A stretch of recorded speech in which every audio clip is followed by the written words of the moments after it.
Hello and welcome to SciLux, the podcast where we talk about scientific developments and technological changes in Luxembourg, as usual, proudly powered by Research Luxembourg.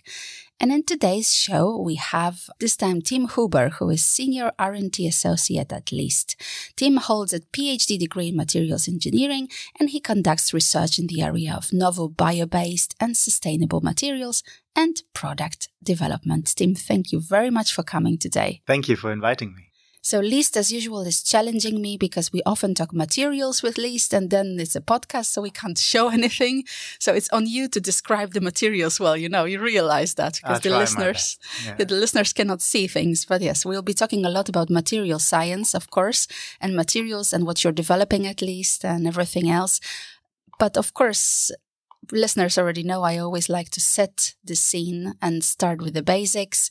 So material science, what are the current trends nowadays when we look at materials? That is a very big question, of course. But at least in my area, obviously there is a very strong focus now on sustainable materials, materials that can be recycled, that will be recycled, and materials that are generally non-harmful to the environment and to people. So everything that we call green chemistry, and all of this is, in Europe at least, is largely powered by the European Green Deal. It's an initiative by the European Union where there is a strong push towards sustainable materials in the broadest terms. So we will be talking a lot about sustainability. So I have a problem with this word because I have a feeling that people love using it, but then it's not exactly the same thing we mean when we say that. So when we say sustainable materials, say that's a material that you can recycle, or it's a material that is using sustainable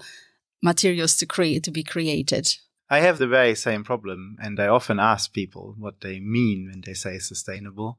In this context of the material research that I do, what we typically mean, it's a material that's made from a renewable resource. So that's very important. So that means whatever you make the material from cannot be depleted by using more and more of the material. Now, typically this means bio-based materials. There's lots of bioresources available, but it can also be a material that can be recycled to some extent. The problem with recycling is that many materials cannot be recycled indefinitely. So that means with every time you recycle them, the properties get a little bit worse, and that limits the application range for those materials. But there are, of course, new research developments in that area as well. So this is typically in the most simple way is what we mean. A material that does not deplete the resources that we currently have on the planet. And how many materials are there to choose from that don't deplete? I have a feeling that not that many.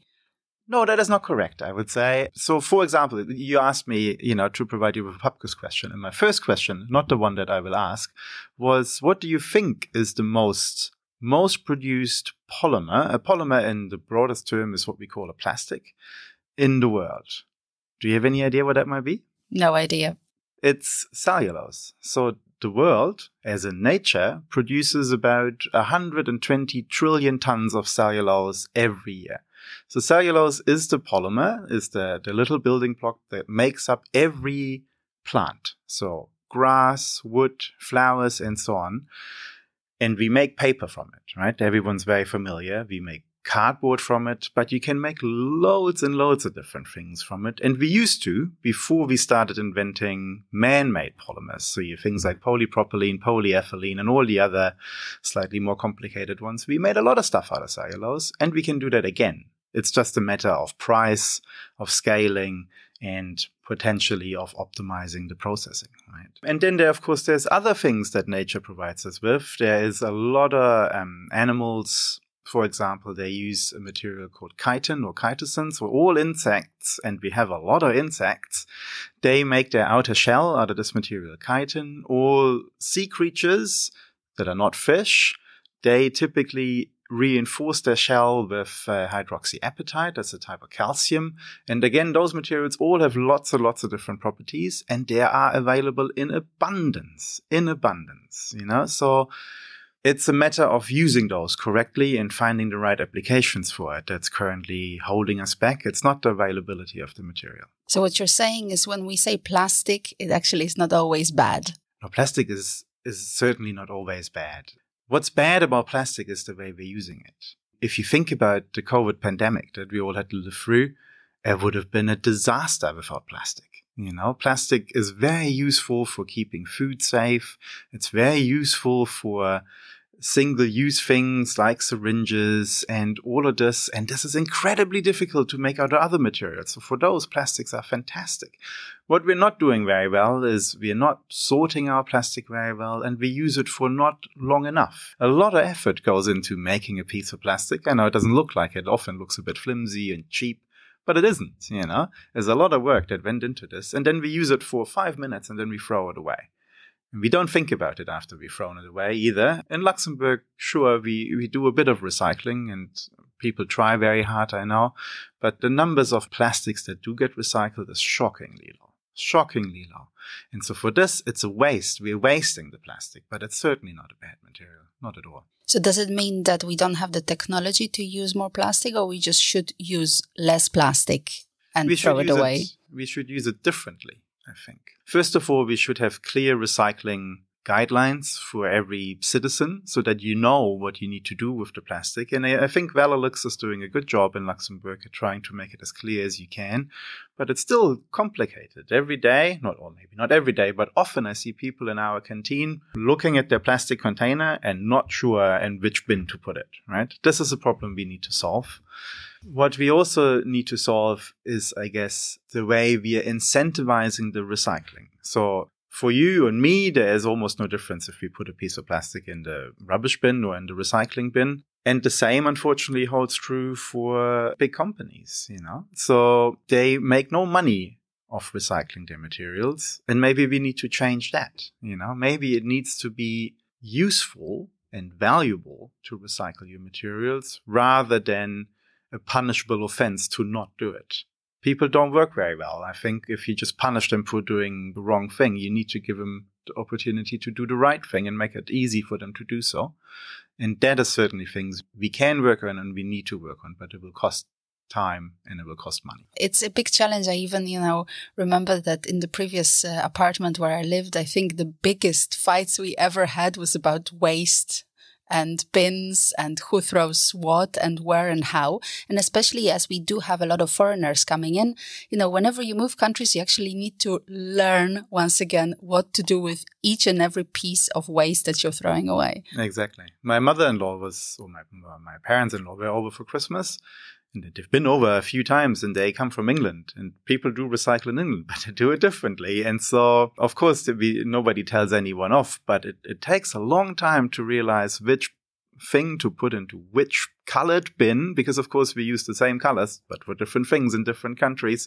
So it's very confusing to the average person and you can't blame people for getting it wrong. Yes, before we focus more on the science part of our meeting today, you already teased that you were preparing a pub quiz question and you said, okay, I had this one in mind, but then I had something else. So can you please tell us, listeners and me as well, what is your question? And listeners, remember the answer only at the end of the podcast. So as you mentioned, I also work in product development and I have worked a lot with product designers. So my question is, how many products do you think fail because of poor material selection in the product design process? Thank you. Great question. And we'll be discussing the answer only at the end of the podcast. So now let's move on a little bit deeper into the field. And I wanted to just start with material selection exactly. So how are they selected? We don't want to say why they fail and how many fail, but how are they selected? What's the process? Typically, when you work with a designer or a design engineer, they have an idea for a product they want to develop. And so this product has what we call product specifications. So it does a certain thing for a certain amount of time to a certain level of excellence, right? So this is essentially the 3 pillars we build a product on. And for all of those, you can come up with product design specifications. So, for example, you say this table needs to be able to hold a load of 200 kilos, for example. And so this means with this set of specifications, you can look up a big table of data that is available. There's software that does it for you. Of course, there's lots of textbooks where you can look this up. And in there are all the materials that we currently know of that can be purchased. Of course, there's many more materials that are developed by people like myself that are not publicly available, but all the ones that are, you can look up their properties. And so you basically make a list of all the materials that tick all your boxes, and then you come up with a short list. And the good news is, if you are a good designer, you write those design specifications in a way that at the end of your selection process, you maybe have 5 or 6 materials left and not 50 or 60,000. And then you have to choose. And this is the really tricky part, because now we're reaching the area of what do you like? Of course, some of it is governed by cost, but typically you have eliminated the too expensive materials at the beginning. So now it's a question is, do I like the material more that looks a bit like a piece of wood, or do I like a material more that looks a bit like a spaceship? So what message do you want your product to tell?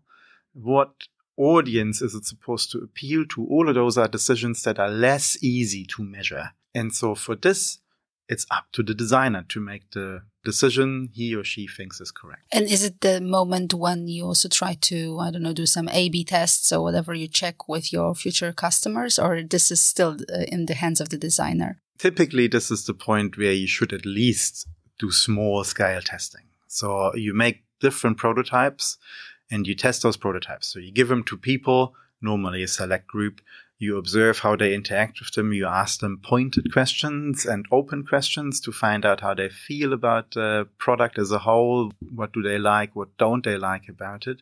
And of course, there's also a huge range of standardized testing for longevity, for durability, for performance. But at that point, you really need to be sure that you already have the right material, because those tests are expensive. Of course.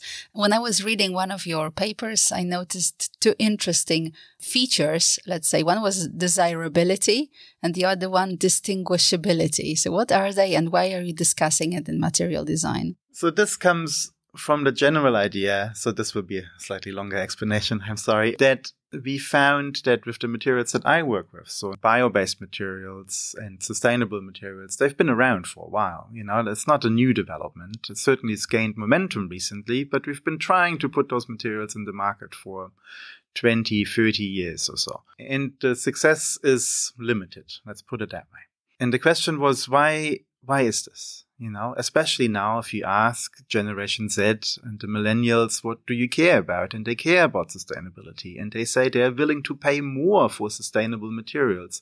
So the old barrier, which was cost, should have been removed by this change in customer attitude. But if you again look at the sales numbers, the sales are not really increasing. And so we wanted to know, why is this? And what we found is that really people have a hard time knowing what a sustainable material is. There is obviously a lot of what we call greenwashing going on, where companies tell you, no, we're doing the right thing. Our material is good for the environment. We won't tell you why, but we will tell you it is. And people obviously have no choice other than believe it or not believe it. People get disappointed by those promises because they later find out it was all, smokes and mirrors.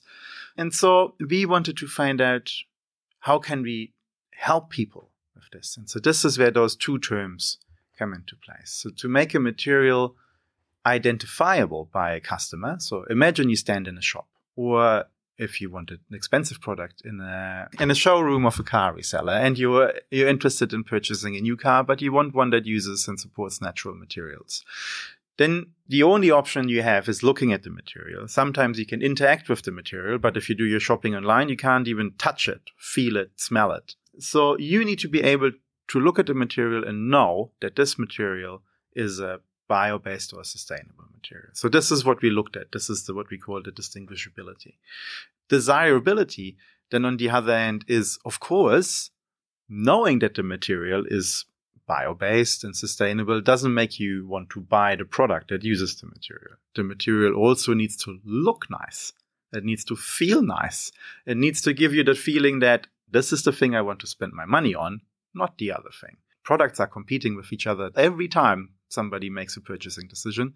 And so desirability makes products succeed. And we wanted to know if we can do improve this through material design. Isn't there a problem of people looking at the material and thinking, okay, this is sustainable because it is not so desirable, if I could say that? I mean, we have a feeling, the color, right? Okay, if it's kind of brownish, creamish, then probably it's some sustainable material. Yeah, that does happen. We think this comes from the fact that when we go out in nature, we see a very typical color palette, right? Brown, sometimes green, a little bit of gray, some blue.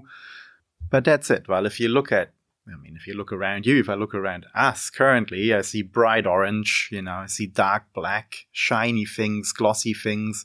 And those are things we don't typically find in nature. So we have a predisposition to assume if something's slightly brown, slightly green, it is probably more natural. The problem with this is what we often like is shiny and glossy and maybe brightly colored. So how to marry those two things is a challenge, of course. But not every material that is sustainable needs to be brown.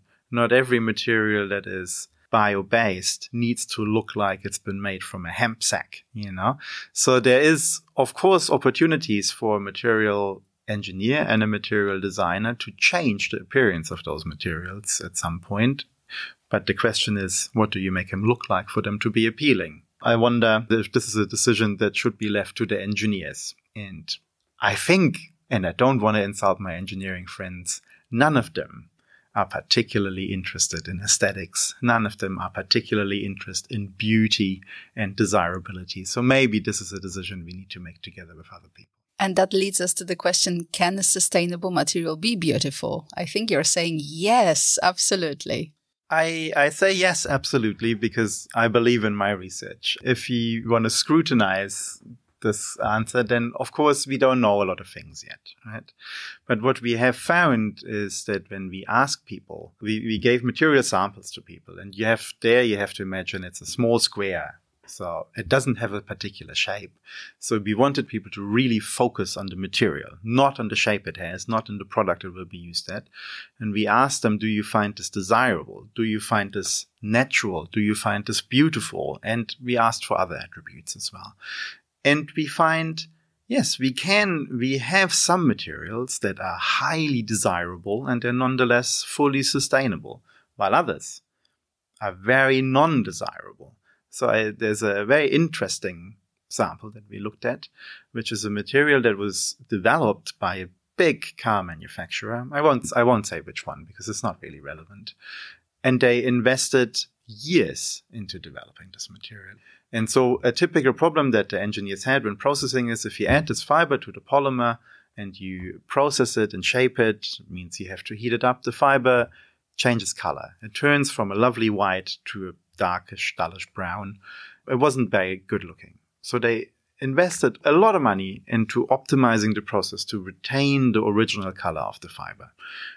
And they managed. They were very, very pleased with this. They put it in a whole car prototype. The car never went anywhere for different reasons. We do not know why. That was never disclosed. But what we do know is we took this material and we gave it to students.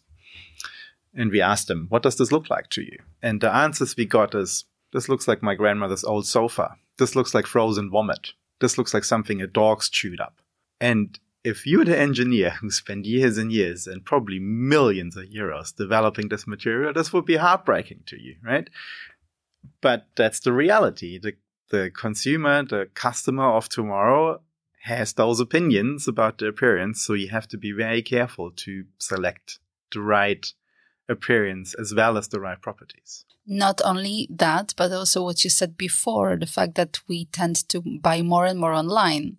So a lot of properties are actually not even an added value anymore because you can't touch what you're seeing on the flat screen. That's correct. So there we also found some very interesting things because when we started this research, we were in the middle of the pandemic. So there was absolutely no chance of handing samples to people and getting them back or even talking to them in one room. So what we had to do is we had to take photos of our samples and ask people in an online survey to rate them.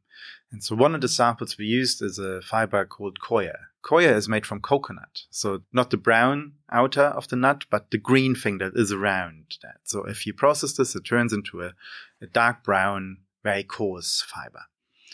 And if you mix that with a resin is a hard material that is transparent. You see this coarseness of the fiber. It's very beautiful from my point of view anyway, and people generally agree. And you can see it. And when people just look at it, they think this material feels very rough because you see the coarse fiber in the transparent resin. Now, when you touch the material, it's very smooth because the resin is smooth, It's a hard plastic, so you don't feel the fiber at all because it's embedded in the resin. And so, of course, there we get a huge discrepancy between what people rate the material as when they see it compared to when they get to see and touch it. And so those are things that you need to keep in mind.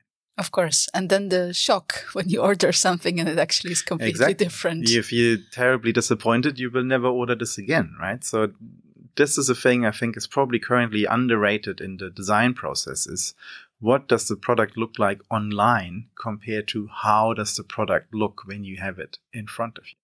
Unless one day we actually develop certain touch screens where you can also touch the type of a product. And I know that at least I think is working on something like that too. Yeah, and I worked together with some people in New Zealand when I still worked there on exactly this. But I think it's safe to say we are many years away from simulating human touch.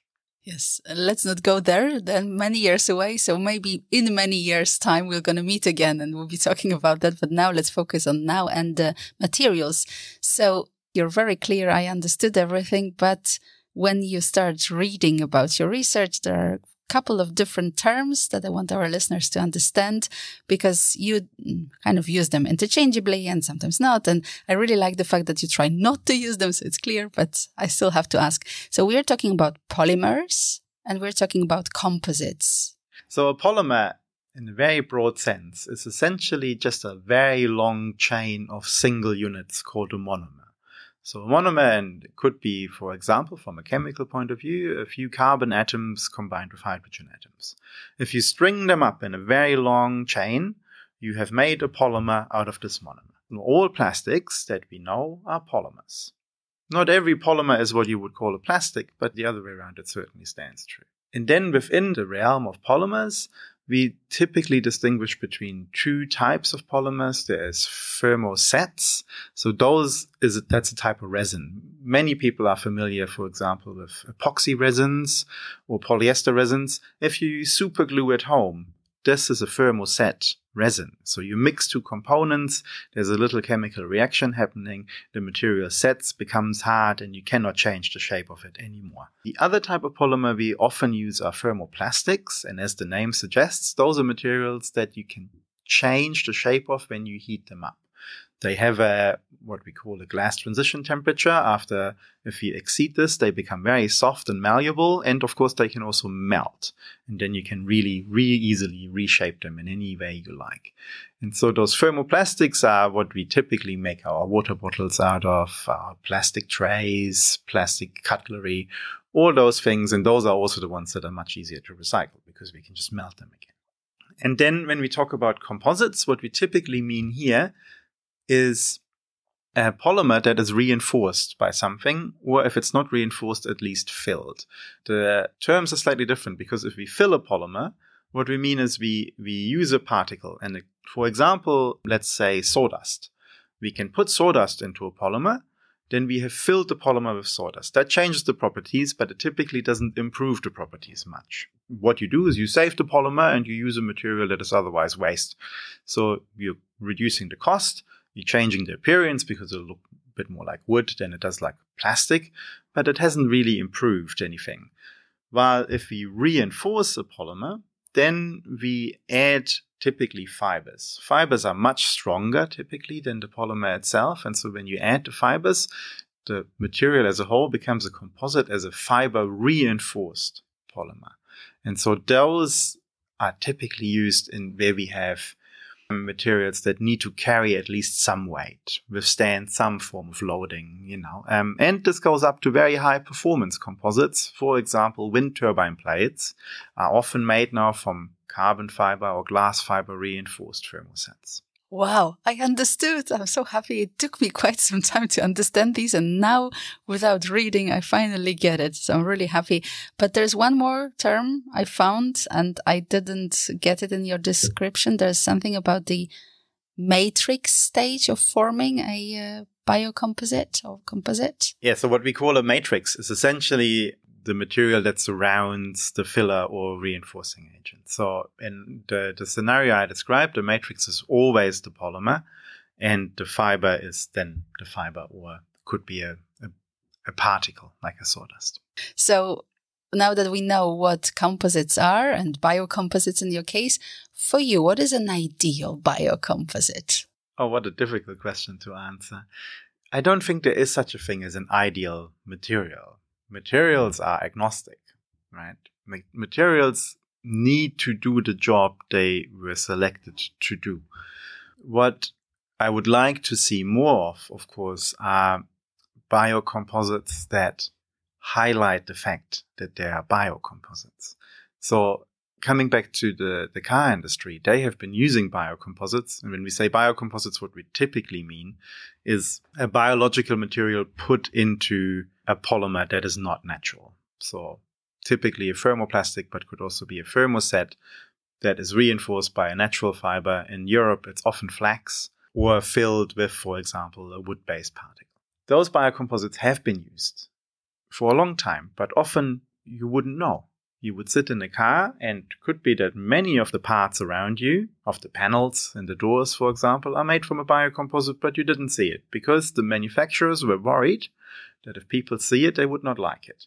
And the ideal biocomposite to me is a composite that stands proudly as a biocomposite. So where you can see that there are natural fibers in there, where you can see that there's a natural material in there, because to me, there's beauty in it. And now we actually see some companies also working with this principle. And big question is, I guess, what is to be shown? Because once again, we're coming back to the same thing. If you show too much, then people think, this is now whatever the students were saying. Yeah, I mean, the students also looked at other biocomposites and they really liked them. So the question is, there's hope. There is certainly hope. And there is more than hope. There is a little bit of method to the madness, I would say. So what we actually have found in the research that we've done so far, and I should say this is research really done by my former PhD student Manu in New Zealand, who's just about to graduate, is that we can now identify certain aspects of a biocomposite. That could be things like, how much of the fibers do you see? How aligned are the fibers? How regular is the pattern of the fibers? So, for example, you can have fibers very randomly aligned, so they're all over, pointing in all directions, or you can have them in a weave, so like a textile, so that you can clearly see there's a toe going left and a toe going up. And that makes a huge difference for how those materials are perceived. Color is, of course, important, but within limits, nature has a great palette. There's a lot of brown, but they come in lots of different shapes, those browns as well. And you can play with this as well. And then finally, there's also things like the roughness of the material that make a huge difference. Typically, we perceive a little bit of roughness as more pleasurable than something that is very smooth but dull. This changes if things become very glossy. We typically like glossy and smooth, but we don't typically perceive that as natural.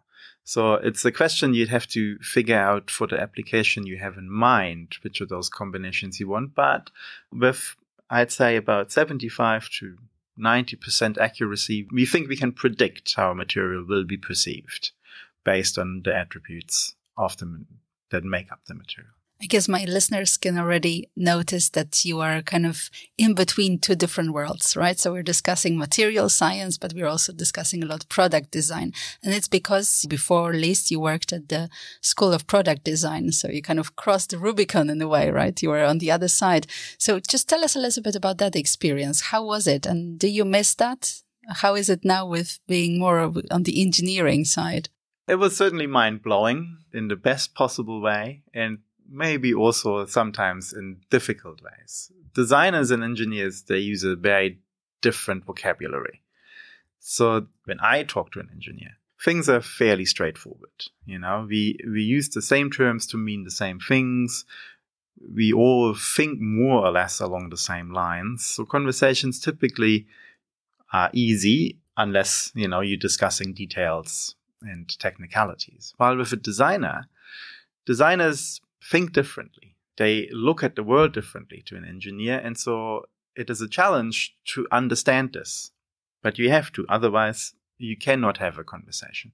And those conversations need to happen because only when a designer talks to an engineer, you can really come up with a great product, I think. So I do miss it because it's a challenge to myself to look at the world differently. And it's as much a challenge as it would be talking to a social scientist, or to a medical scientist. People are not, I think, aware how much they embed themselves in the way of thinking in a certain jargon within their discipline after 5, 10, 20 years of work. And so it's very interesting to try and open those doors from any direction. I really like the work we're doing at LIST as well, though, because here we're really working with companies and we get the requirements of the industry. So what we can do with our work is we can really direct it to make a difference. We are much closer now at LIST than I was working at the university to have a material that will be used in a product that will, be purchasable by people within the next 5 years, maybe, or 10 years. And that's certainly very exciting and appealing to me as well. So how does it work? Because you mentioned that, okay, if you're a product designer, you have this list of products you can go through, but the materials you design at LIST will not be on the list, right? They are kind of more designed for a company. Yeah. And so I guess most companies that we work with, they have not really considered the aesthetic aspects of the material. They are interested in the technical performance, and that makes a lot of sense. Most materials that we use are not even visible, so technical performance dominates. And so there, what we typically trying to do is match those requirements. A company might say, I'm using this product, but I know the polymer that I'm using for it is not sustainable, and I would like to replace that with something. Can you help me? And then we'll try, right? So then we say, okay, we've developed this formulation.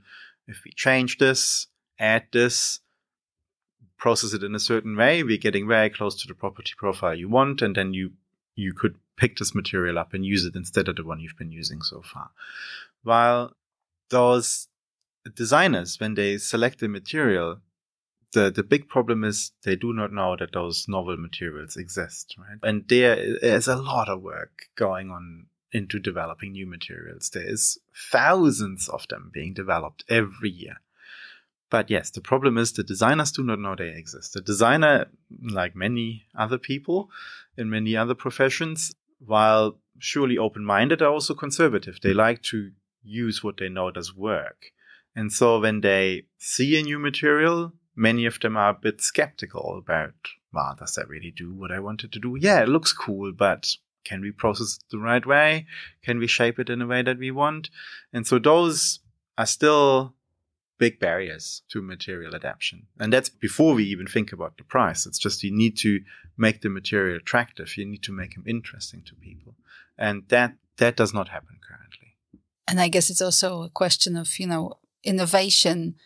If you are already innovating in the field of the product itself, going another step and innovating also with the material, it's creating a huge barrier of, okay, maybe this is too much of a risk that I'm introducing. Exactly. And the rules for designers is only ever change one thing at a time, because, people like change, but only to some extent, and there are many products that have failed because they were a bit too modern, a bit too ambitious, and maybe just not in the right place at the right time. And so hitting this balance is incredibly difficult.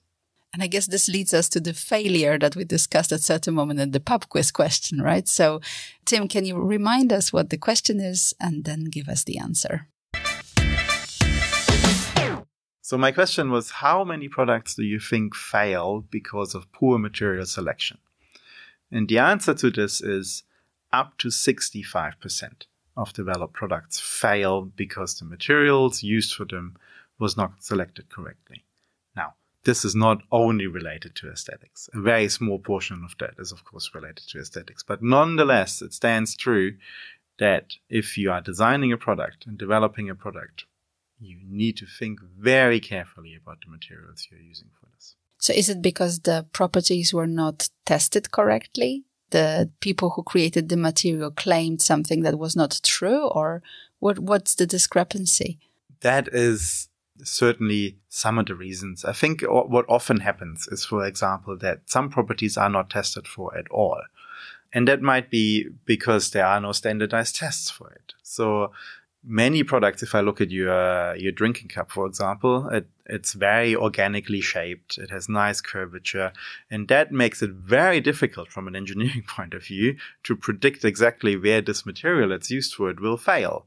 So we can run simulations. We can do lots of standardized testing. We can even test the bottle as it is for 10,000 times.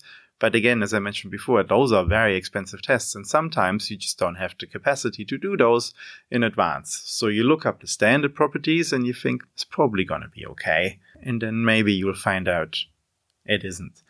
Then what also often happens is that the designer did not think carefully enough with the product design specifications. For example, many materials, if not all materials, are very sensitive to moisture and temperature. Right? Biomaterials more so than man-made materials. And so if you don't think carefully about the temperature range you want to use your material in, then it might just not behave correctly when it gets too cold, or might get a bit too soft or too weak when it gets too hot, and things just start failing. And so there you need to be very careful when you set up your requirements. So I think we can wrap up the discussion with kind of two appeals if I were to summarize what you're saying. First of all, designers, think carefully of your materials and choose something maybe outside of the box. Why not? And then to the engineers, well, why don't you also think about whether the material is beautiful or not? I like this. I would add, designers, talk to the engineers. They know a lot of stuff, and even if they sometimes are a little bit difficult to talk to, it's often worth your while. And for the engineers, absolutely. Think about, if you interact with the material, how does that make you feel? I know we don't like talking about feelings and thinking about our feelings in the engineering world, but they are important, and they make a lot of decisions for us. So think about that as well. Okay, and with that, thank you very much, Tim, for coming today. This was a really interesting discussion. Thank you very much. And this is it for today. Don't forget to subscribe, to follow us, to write what you thought about the episode, suggest next guests, and follow us on all the social media where we're present. This was Silux, and my name is Hanna Siemaszko.